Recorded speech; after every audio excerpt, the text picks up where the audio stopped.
తెలంగాణ కాలుష్య నియంత్రణ మండలి నుండి ఉత్తమ పర్యావరణ పనితీరు పురస్కారం అందుకోవడం సూర్యాపేట మున్సిపాలిటీకి ఎంతో గర్వకారణమని సూర్యాపేట మున్సిపల్ కమిషనర్ హనుమంతరెడ్డి మరియు చైర్పర్సన్ మురిశెట్టి నివేదిత లక్షాది సంతోషం వ్యక్తం చేశారు. ఈ అవార్డు ఒక్కరి కృషి ఫలితం కాదని పారిశుద్ధ్య కార్మికులు, మున్సిపల్ అధికారులు, ప్రజాప్రతినిధులు, ముఖ్యంగా పట్టణ ప్రజల సహకారంతోనే ఈ గుర్తింపు సాధ్యమైందని పేర్కొన్నారు.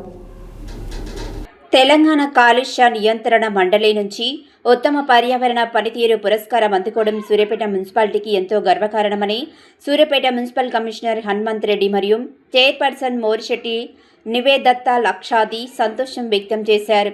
ఈ అవార్డు ఒకరి కృషి ఫలితం కాదని పారిశుద్ధ్య కార్మికులు, మున్సిపల్ అధికారులు, ప్రజాప్రతినిధులు, ముఖ్యంగా పట్టణ ప్రజల సహకారంతో ఈ గుర్తింపు సాధ్యమైందని పేర్కొన్నారు. ఈ అవార్డు మా బాధ్యతను మరింత పెంచిందని, పరిశుభ్రత కార్యక్రమాలను మరింత సమర్థవంతంగా అమలు చేస్తూ సూర్యాపేటను రాష్ట్రంలోనే ఆదర్శ పట్టణంగా తీర్చిదిద్దేందుకు కృషి కొనసాగిస్తామన్నారు. ఇటీ కార్యక్రమంలో commissioner Hanumantha Reddy, municipal vice chairman Shafiullah, municipal floor leader Kummarikuntla Venu Gopal, councillor Nagula Vasu, ఉమ్మడి నల్గొండ జిల్లా బ్లూ క్రాస్ అధ్యక్షుడు వాలంటరీ నరేందర్ నాయుడు, నాగుల వాసు, శివ, మున్సిపల్ అధికారులు తదితరులు పాల్గొన్నారు.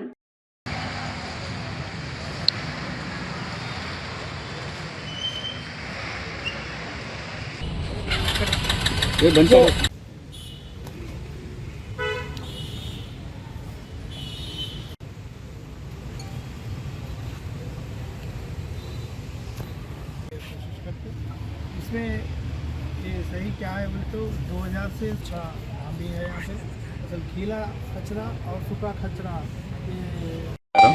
సో మనందరికీ తెలిసిన విషయమే, నిన్న జూన్ 5 ప్రపంచ పర్యావరణ దినోత్సవం సందర్భంగా సూర్యాపేట మున్సిపాలిటీకి ప్లాస్టిక్ వేస్ట్ మేనేజ్మెంట్లో బెస్ట్ ఎన్వైరన్మెంట్ పర్ఫార్మెన్స్ అవార్డు అనేది రావడం జరిగింది.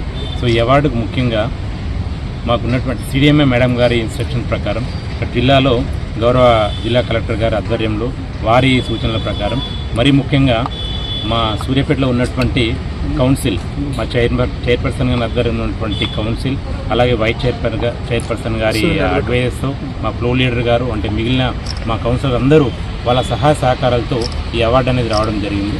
సో ఈ అవార్డు గురించి ముఖ్యంగా చెప్పాలంటే ప్లాస్టిక్ వేస్ట్ మేనేజ్మెంట్, అంటే ప్లాస్టిక్ వేస్ట్ మేనేజ్మెంట్లో బెస్ట్ ఇన్నోవేషన్ కింద రావడం జరిగింది. ఈ ప్లాస్టిక్ అనేది మన అందరికీ తెలిసిన విషయమే. ఇది మన భూమిలో కరగకుండా కొన్ని వందల సంవత్సరాలు అట్లనే ఉండిపోతుంది. సో అట్లాంటి ప్లాస్టిక్ని మనం ఏం చేద్దాం అనే ఆలోచన నుంచే పుట్టినటువంటిది ఇది. సో దీనికి ముఖ్యంగా కారణం చెప్పాలంటే ప్రజలు అండ్ మా సిబ్బంది. సో ప్రజలు సుమారుగా మాకు 45 నుంచి 46 టన్స్ అనే చెత్త అనేది రావడం జరుగుతుంది.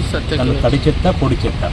తడి చెత్త సుమారుగా 30 నుంచి 35 టన్స్, పొడి చెత్త సుమారుగా 10 నుంచి 12 టన్స్. మా సిబ్బంది తీసుకురావడం ఒకటి. దానికంటే ముందు ప్రతి హౌస్ హోల్డ్ ఇక్కడ వాళ్ళకి చాలా అవేర్నెస్ ఉంది. ఆ విషయంలో చాలా గర్వపడుతున్నాము సూర్యాపేట పబ్లిక్ సూర్యాపేటలో వర్క్ చేస్తున్నందుకు. సో వాళ్ళు సెగ్రిగేషన్ చేసి ఇవ్వడం వల్ల మా సిబ్బందికి చాలా ఈజీ అవుతుంది అది. సో వాళ్ళు డివైడ్ చేసినటువంటి ఆ ప్లాస్టిక్ని మా ప్లాస్టిక్ ప్రాసెసింగ్ ప్లాంట్ అనేది ఒకటి ఏర్పాటు చేయడం జరిగింది. దాని ద్వారా దాన్ని ప్రాసెస్ చేసుకొని ప్లాస్టిక్ షెడ్డర్లో వేసి దాన్ని మిక్చర్లాగా తయారు చేసి ప్లాస్టిక్ నుంచి కొన్ని బై ప్రోడక్ట్ తయారు చేస్తున్నాం మేము. లైక్ ఇటుకలు and acupuncture tiles and door mats, yoga mats, అలాగే ప్లాస్టిక్ ముద్దలు కూడా తయారు చేస్తున్నాం. ఈ ముద్దల్ని మళ్ళీ మేము కొన్ని కంపెనీస్కి సేల్ చేసుకోవడం వల్ల వాళ్ళు వాటి నుంచి HDPE పైప్స్ అనేవి తయారు చేస్తున్నారు. అంటే మనకు పర్యావరణానికి ఇబ్బందికరంగా, పర్యావరణానికి హాని కలిగించేటటువంటి ప్లాస్టిక్ని మేము రీసైకిల్ చేస్తూ వేస్ట్ టు వెల్త్ అనే కాన్సెప్ట్లో, అంటే పర్యావరణానికి మేలు చేస్తూ అలాగే మా మున్సిపాలిటీకి ఆదాయం కూడా సుమారుగా 50 నుంచి 60 వేల ఆదాయం ఎవ్రీ మంత్ అనేది రావడం జరుగుతుంది. మళ్ళీ ఆదాయాన్ని కూడా సూర్యాపేట మున్సిపల్ డెవలప్మెంట్కి అలాగే మా శానిటేషన్ వర్కర్ జీతాలకి వాడడం జరుగుతుంది. సో సూర్యాపేట మున్సిపాలిటీ ఈ ప్లాస్టిక్ నుంచి వేస్ట్ టు వెల్త్ అలాగే ప్లాస్టిక్ నుంచి మెటీరియల్ తయారు చేయడం అనేది సూర్యాపేటకి మాత్రమే యూనిక్ థింగ్. ఆ విషయంలో చాలా గర్వంగా చెప్పుకుంటున్నాము. సో దీంట్లో ముఖ్యంగా చైర్పర్సన్ గారు, వైస్ చైర్పర్సన్ గారు, కౌన్సిలర్స్ వీళ్ళ సహాయ సహకారాలు కూడా చాలా ఉన్నాయి. ఇక్కడ ముఖ్యంగా నేను వచ్చిన కొత్తలో నేర్చుకుంది ఏంటంటే ఇక్కడ ఒక అధికారులు ఏదైనా ఇన్నోవేషన్గా ఏదైనా కొత్తగా ఆలోచించినట్టయితే దాన్ని ఎంకరేజ్ చేయడంలో ఇక్కడ ఉన్నటువంటి ప్రజాప్రతినిధులు అలాగే పబ్లిక్ ఎప్పుడు ముందుంటారనే విషయం ఈ అవార్డు ద్వారా కూడా ధృవీకరణ జరిగింది.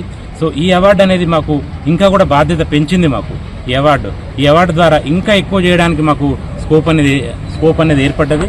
సో అవార్డు ఇక్కడితో ఆగకుండా స్వచ్ఛ సర్వేక్షణలో కూడా ఇంకా ముందుండే విధంగా ఇంకొన్ని అవార్డ్స్ సూర్యాపేట తీసుకురావడంలో మా వంతుగా మేము మా ప్రయత్నము మా కృషి ఎల్లవేళలా ఉంటుంది. సో ముఖ్యంగా ఈ అవార్డుకు సహకరించినటువంటి సూర్యాపేట పబ్లిక్కి, సూర్యాపేట ప్రజలకి, సూర్యాపేట పెద్దలకి, అలాగే మా సిబ్బందికి పేరు పేరున నమస్కారాలు. అండ్ ఈ అవార్డు కూడా వాళ్ళకే అంకితం.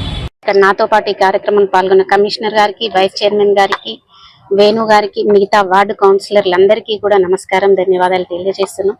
పర్యావరణ పరిరక్షణ దినోత్సవం సందర్భంగా మన సూర్యాపేట మున్సిపాలిటీకి పర్యావరణానికి, బెస్ట్ పర్యావరణానికి, నెక్స్ట్ అదేవిధంగా పొల్యూషన్ కంట్రోల్ బోర్డు వారి ఇద్దరి ఆధ్వర్యంలో, శ్రీమతి కొండా సురేఖ గారి మంత్రి ఆధ్వర్యంలో మాకు నిన్న అవార్డు రావడం జరిగింది. చాలా సంతోషంగా ఉంది. మేము వచ్చిన కొంతకాలంలోనే ఈ అవార్డు తీసుకోవడం మాకు చాలా ఉత్సాహాన్ని, సంతోషాన్ని కలిగించే విషయం. ఇంకా అవార్డులు రావడానికి కూడా మేము కృషి చేస్తామని తెలియజేస్తున్నాం. ఈ అవార్డు రావడానికి ముఖ్య కారణం సూర్యాపేటలో మనం చేస్తున్నటువంటి తడి చెత్త, పొడి చెత్త వినియోగం. తడి చెత్త నుంచి మనం వర్మి కంపోస్ట్ తయారు చేసుకుంటున్నాము. అదే విధంగా పొడి చెత్త నుండి మనము ప్లాస్టిక్ ముద్దల్ని, ప్లాస్టిక్ ఐటమ్స్, ఇప్పుడు టైల్స్ కానివ్వండి, ఇటుకలు కానివ్వండి, నెక్స్ట్ ఆక్యుపెంచర్ టైల్స్, ఇవన్నీ రెడీ చేసుకుంటున్నాము. ఇది చాలా సంతోషకరమైన విషయము. నెక్స్ట్ దీన్ని కూడా ఇంకా పెంచుకోవడానికి, మిషనరీ పెంచుకోవడానికి కూడా ట్రై చేస్తున్నాము. దీనికి ఫండ్స్ లభించిన తర్వాత ఇంకా డెవలప్ చేసుకుంటామని మీ అందరికీ సభాముఖంగా తెలియజేస్తున్నాం. Thank you.